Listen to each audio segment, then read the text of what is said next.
It doesn't matter which episode you're starting from. If this is your first episode, you should know that PELLA'S wish for a liminal world features standalone episodes for you to leave on as background noise or to sleep to.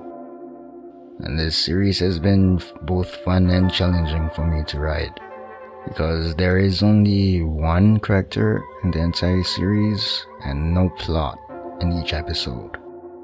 So it's just about this guy named Enzo Bozan wandering around a town called PELLA'S Wish, and he enjoys lingering around the many liminal spaces throughout the town. So that's basically all he does in every episode.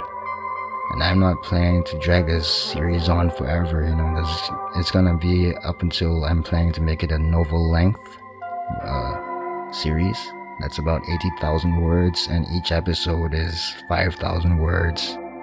So all in all, that's gonna be about 14 episodes. Anyhow, if you're watching this on YouTube, you'll be seeing a slideshow of liminal space photos. And if you're listening to this on a podcast platform, you'll just be hearing me ramble along with some calming background piano or jazz music. And the story should start in about 3 minutes from now, 4 minutes, maybe 5 minutes. I'm not really too sure. I've been told that I should include this rambling segment in my series because some people say that it sounds more natural. But to me, I'm unscripted and it just sounds like I'm a rambling, stuttering. I don't think I've introduced myself. I don't think I've said my name. I am Talhah Fadzillah, but if you've already been keeping up with this series, you should know my name by now. I kind of say it in almost every episode. Well, there's only 4 episodes. I think I've mentioned it in 2 episodes. And I've talked about EmberLight and myself. EmberLight is me. I am EmberLight. I write fiction. I like liminal spaces. These are all things that I frequently mention in my series, I think. I'm not too sure. Then again, there's only been 4 episodes, so you probably still don't really know much about me. I guess all you need to know is that I am your liminal friend sending you a liminal greeting. Now let's get started with the story. Episode 4, Little Boulevard.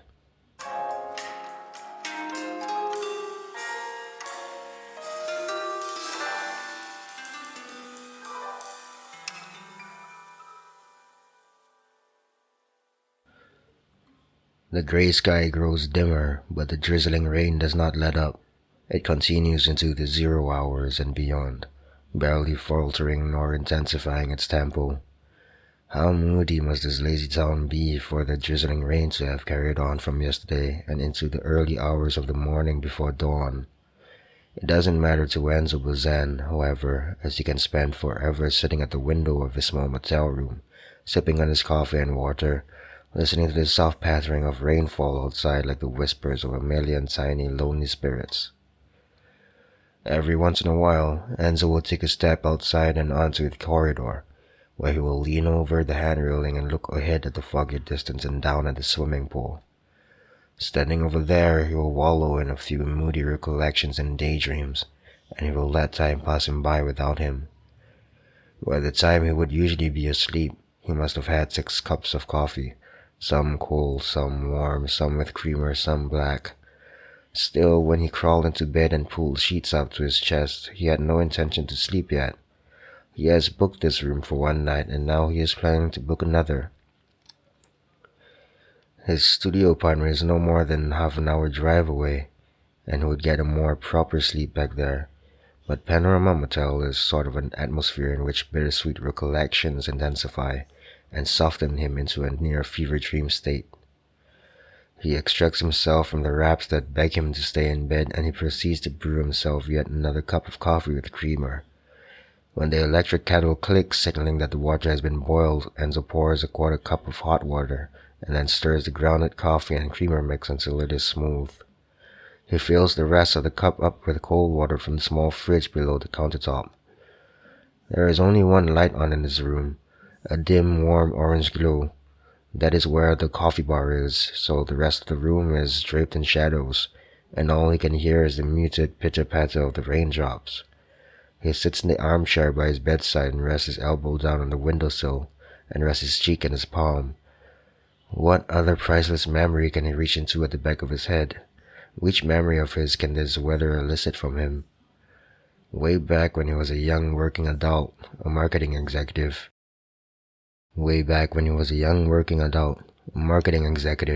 Before he could afford the car that he uses nearly every day now, he used to take the train to and back from his office job. When he had turned 19, he had been in the company for 6 months.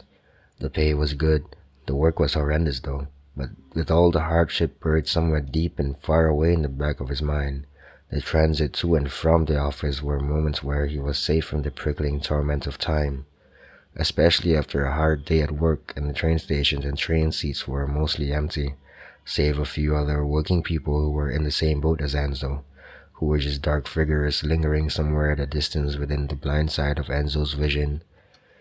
He would take a seat at the furthest corner of the platform where he would board the furthest backside of the train. Inside the train, he would look through the window as the train departed and watch the warm lights along the tunnel wall as he passed them by. He would bask in the boredom of the transit without any distractions. No phone, no newspaper or magazine, nothing.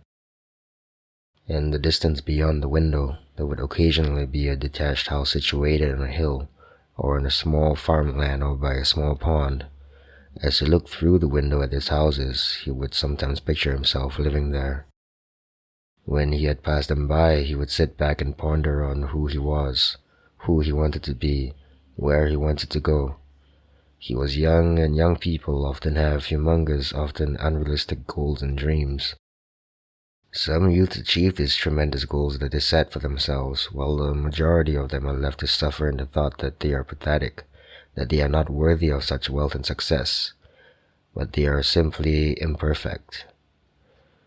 Enzo, though, since he was young, he had occasionally pictured living a quiet life, and he had toyed with the idea.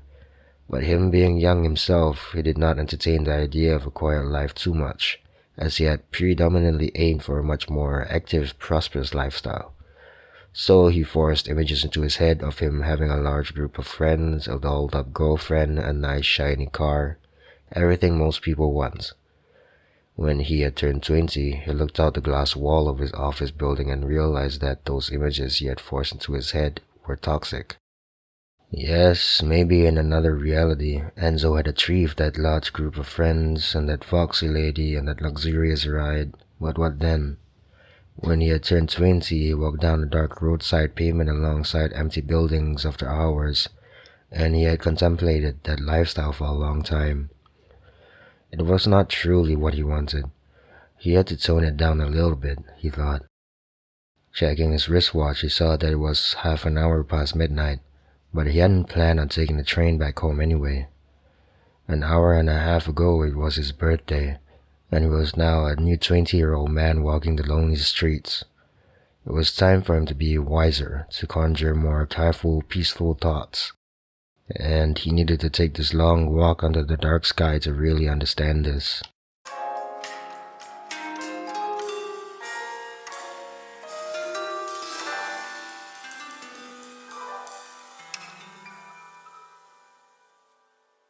The last time Enzo crawled into bed and curled up under the sheets, he still didn't intend to sleep yet. He had finished his 8th cup of coffee and was listening to the meditative sound of rain. He had just visited the corridor outside his doorway for the last time before getting into bed too. The next thing he knew, his narrow eyes were open to a streak of daylight across the ceiling.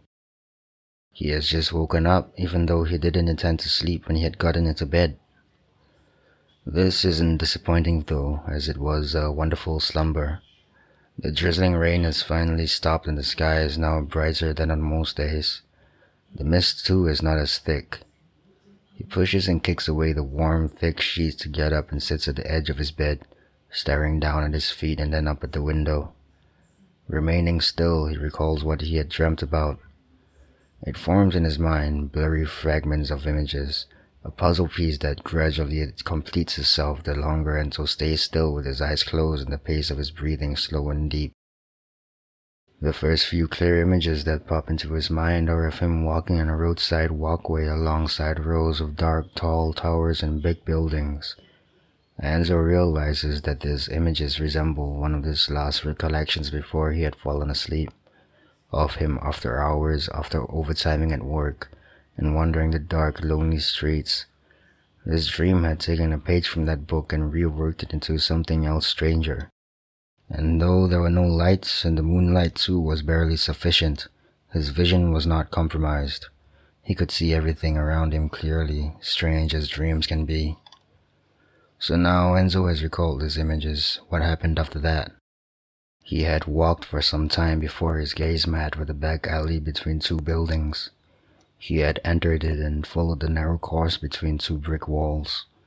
Towards the end of the mostly straight pathway, there was a turning to the right that invited him to ascend a staircase, and so he took it. After that, he took the second flight of stairs up to the flat rooftop of a white building. Up there it seemed that the moonlight had brightened threefold, and he could feast his eyes upon several twinkling stars that coexisted with the many wispy strings of clouds that spiraled and stretched across the night sky. It was then that he wondered how far up he was from the ground below, so he began drifting towards the edge of the white rooftop. The further he went, the darker his surroundings became, and it appeared that a ceiling was being formed out of the thin air above him as he walked. Soon he was enclosed in a spacious room. Rather than standing on a rooftop, he was now standing on a platform before a dark, deep, endless pool of water. Red brick pillars infested with moss were erected from out of the base of the pool and holding the ceiling up. Casting his gaze down at the edge of the platform, he found that there were steps leading down to a bridge ankle-deep inside the water and spanning straight into what seemed to be an abyss. Descending the brick steps, he began his course along the bridge, the water up to his ankles, his hands gripping onto the stone handrails. After a while of pacing, he disagreed with the sensation of the wetness inside his shoes, so he stopped for a moment to remove his shoes and then threw them into the water. Then he turned back to see how far he had progressed along the bridge to find that what he had left behind is not what it was before. It wasn't the simple, plain, rectangular platform he had descended from. It was now a gigantic igloo. Rather than it being made of solid snow blocks, however, it was made of black and red bricks. Also, it was much further from him than he had walked along the bridge. But even at this distance, this structure was enormous. There was an ethereal glow emitting from the opening of the red and black brick igloo, although he couldn't see what was inside. Narrowing his eyes, he focused on the faraway building and began to hear a somewhat natural sound that resembled a string instrument, violin-like, soothing and slow. Should he head backwards to get to the igloo instead, or should he continue the straight path along the bridge? When he turned his gaze back, his surroundings seemed to have brightened with a soft but reddish glow, which made it seem almost orange. The ceiling was much higher than he had thought, as well as the pillars, but the water was shallower than he had imagined. If he were to climb down into the pool, the water would be at his neck, though he didn't intend to go for a swim right now. This was where the dream had ended, it seems, as Enzo cannot remember what else happened after that. He was leaning across the handrail to stare down at the base of the pool, and then he looked up at the distant ceiling and tall, massive pillars holding it up. That was the end. It doesn't disappoint Enzo that this was how his dreams usually end. He is always glad to have experienced them in the first place. Standing up from his bed, he proceeds to make himself a cup of cold coffee and then sits by his window. The drizzling rain mustn't have stopped very long ago, as the outdoors is still damp. It must have drizzled throughout his sleep, in fact, and this is probably why he has had such a glorious slumber and dream.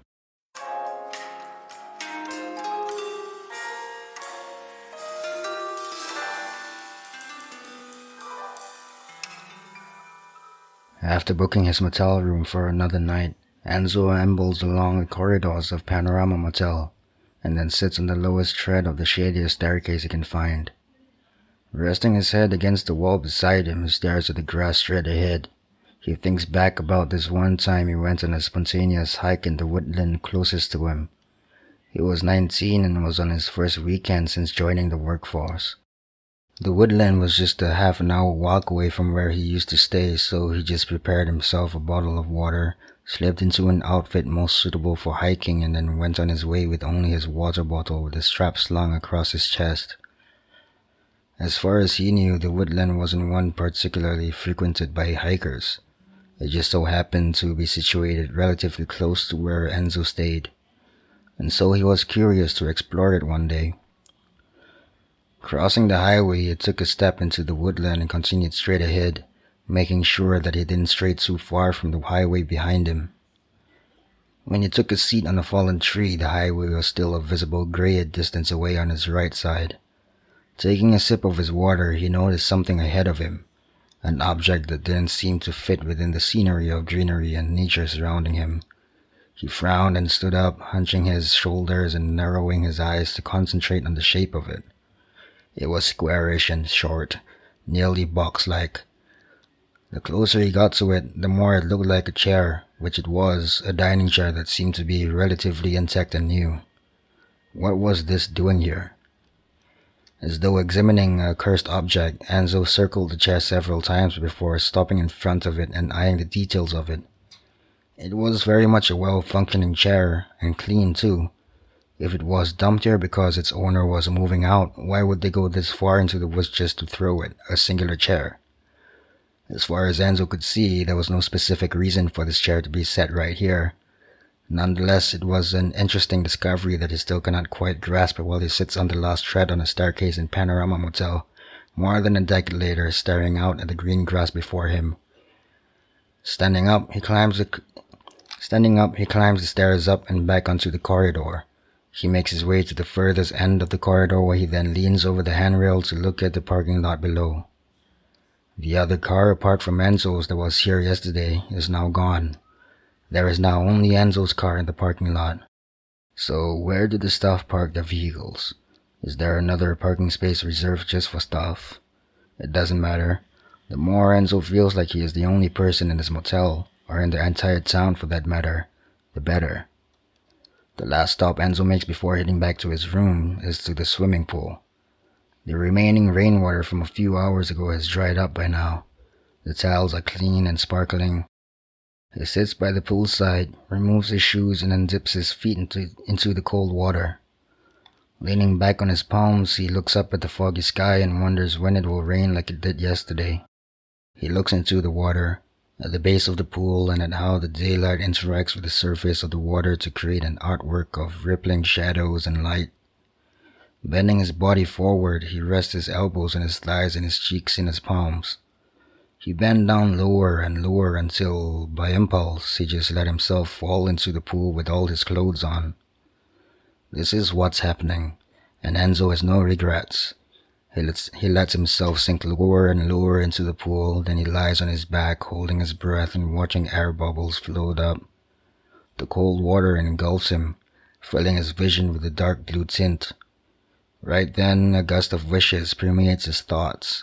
A wish that he could breathe underwater, a wish that he could sleep underwater with his eyes open, a wish that there was a secret chamber or maze somewhere here, and yes, so many other wishes. Leaving his eyes open, he looks through the surface of the water and at the sun, a blurry blob of white surrounded by blue. Then, with the few moments he has left before his lungs scream for oxygen, he closes his eyes and entertains his fantasy of a whole other underwater world inside this pool. There is a pitch-dark opening on his left.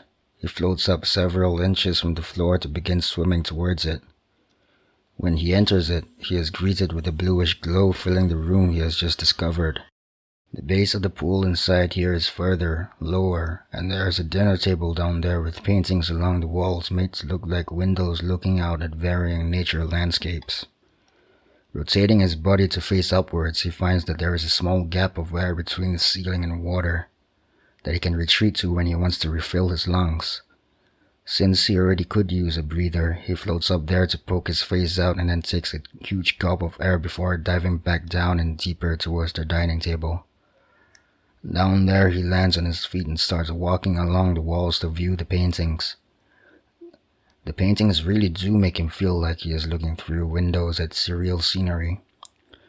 There is one depicting a spiraling train hovering over a dull green shallow hill. The trees are so tall that Enzo cannot see the top of them through the window.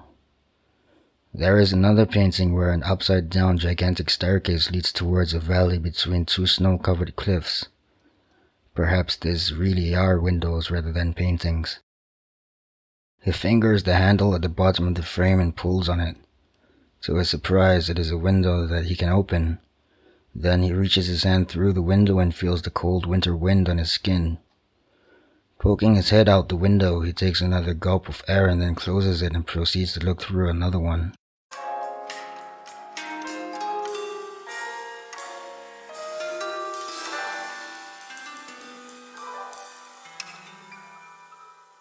Since he had dived into the swimming pool on a whim, all his clothes are now wet. He spends half an hour in the public bathroom wringing his clothes and waiting for them to dry, so that he may enter his room without wetting the floor. Enzo sits on the large countertop near the sink and stares at the uniformity of the blue cell doors. These doors lack the kind of graffiti, often obscene in nature, that are usually found in public bathrooms. It then makes him think, why do those graffiti artists, if they can even be called artists, bother scribbling nonsense on cell doors? What kind of rascal carries around a marker pen and when he sits on the toilet bowl pulls out his pen and lets his vulgar imagination loose? This bathroom, in comparison, is so free from such perversion that it is as pure as a saint's room. The tones of the interior, too, are dull and bland, even if the colors chosen are those that are generally perceived as bright. Beige, blue, orange. It is more so about the tones. They remind him of an indoor jungle gym he used to go to as a kid that wasn't very popular with the other kids.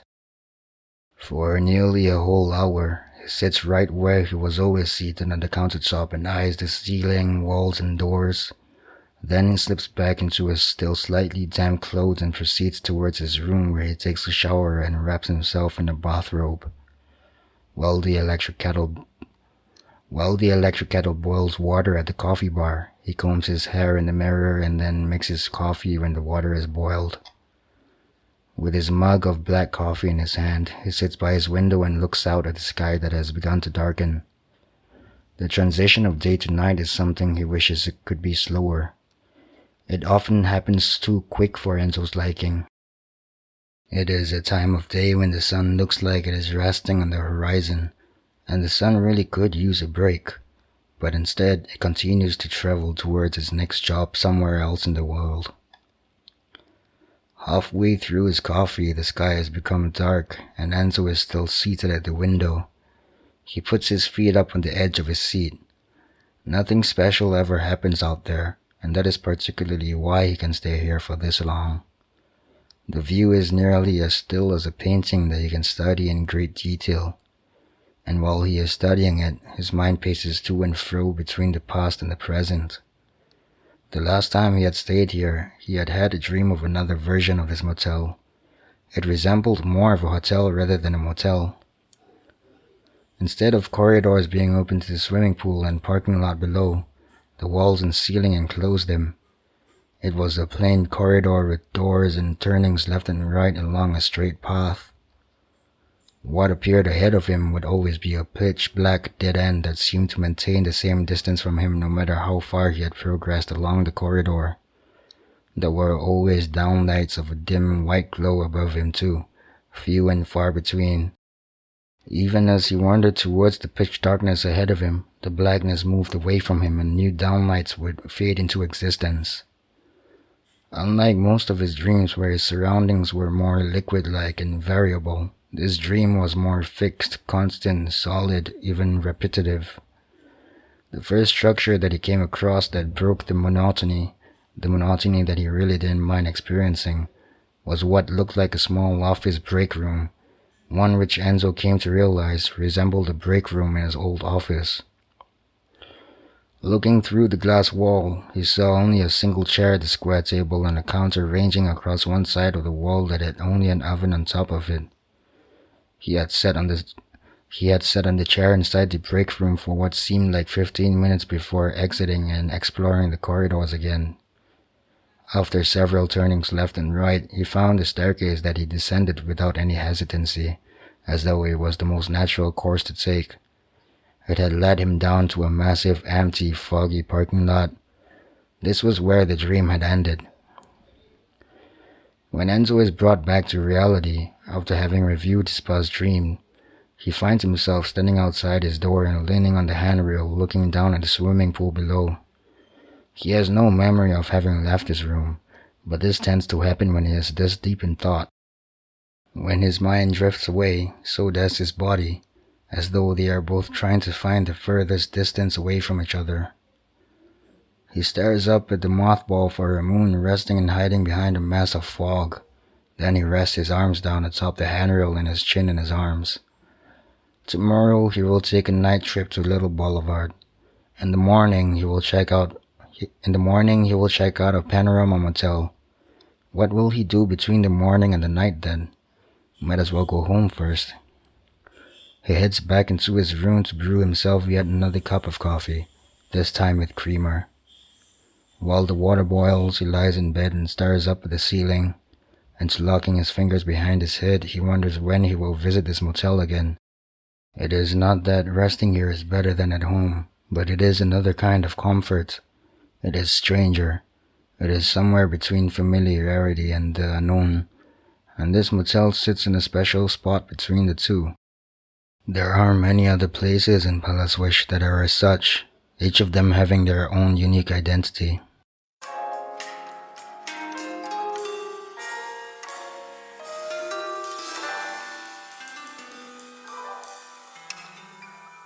There were a few reasons as to why Enzo decided to sleep a little earlier last night.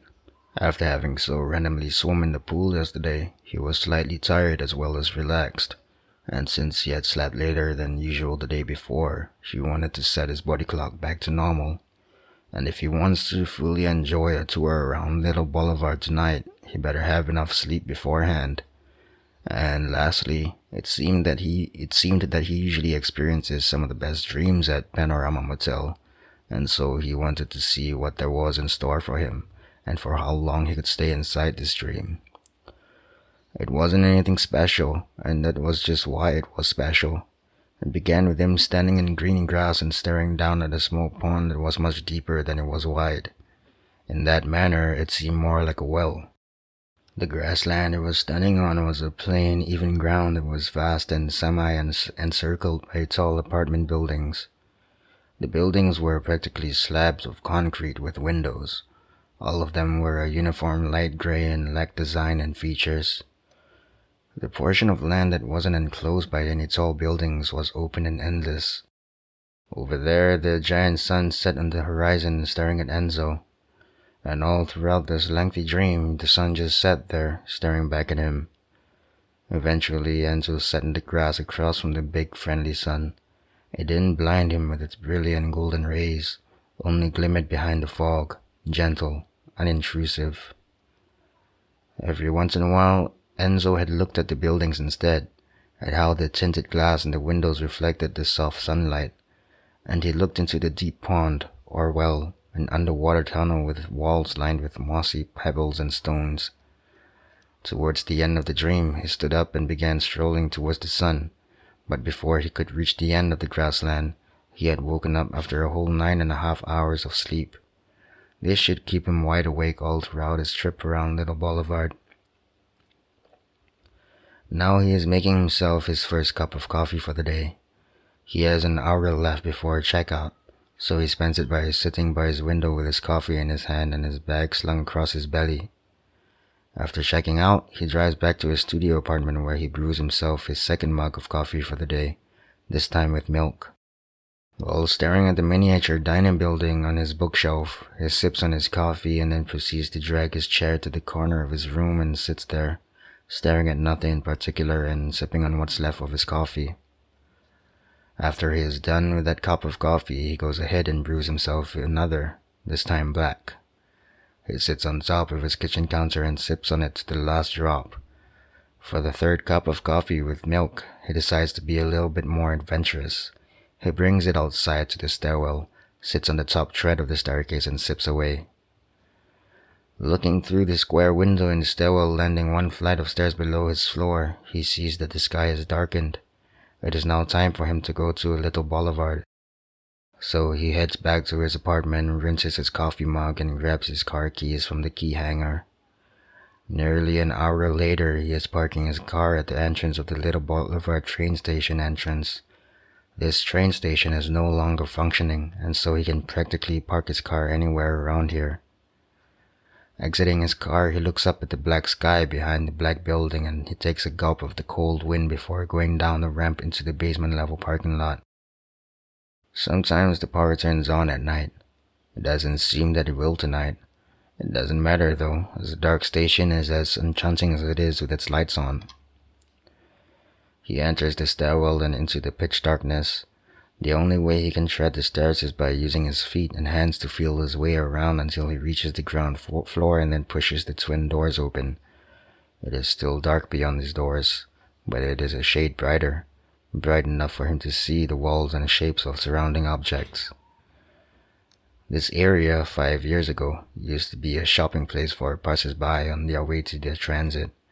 The shops used to sell candies, chocolates, beverages. One by one, along the years, the shops closed down as there seemed to be more shops open than there were visitors. Now there are only silver shutters in place where there used to be open entrances into the shop lots. The upper levels of the station are open to the ground floor, and the ceiling is made of glass. That is how the moonlight shines through the glass and into the station, enabling Enzo to see where he is going. Just as he sits on the bench across from the shop lot, the lights turn on and now he can see, as he had forgotten, how huge the station is. Whoever turned the power on was probably the owner, or somebody associated with the owner, perhaps a family member or friend. They must have noticed that their building has a visitor. Or maybe they're trying to keep this place looking alive, in the case that a potential buyer were to come across it. Maybe the lights are on right now because the buyer is with the owner and is surveying the state of what is being sold. They still have hope in this dead place, and it probably can be turned into something more useful if it can be sold to somebody with the right plans. But right now, Enzo needs this place to be dead. He hasn't gotten enough of it yet. Thank you for listening to this episode of PELLA'S Wish for a Liminal World. Until next time.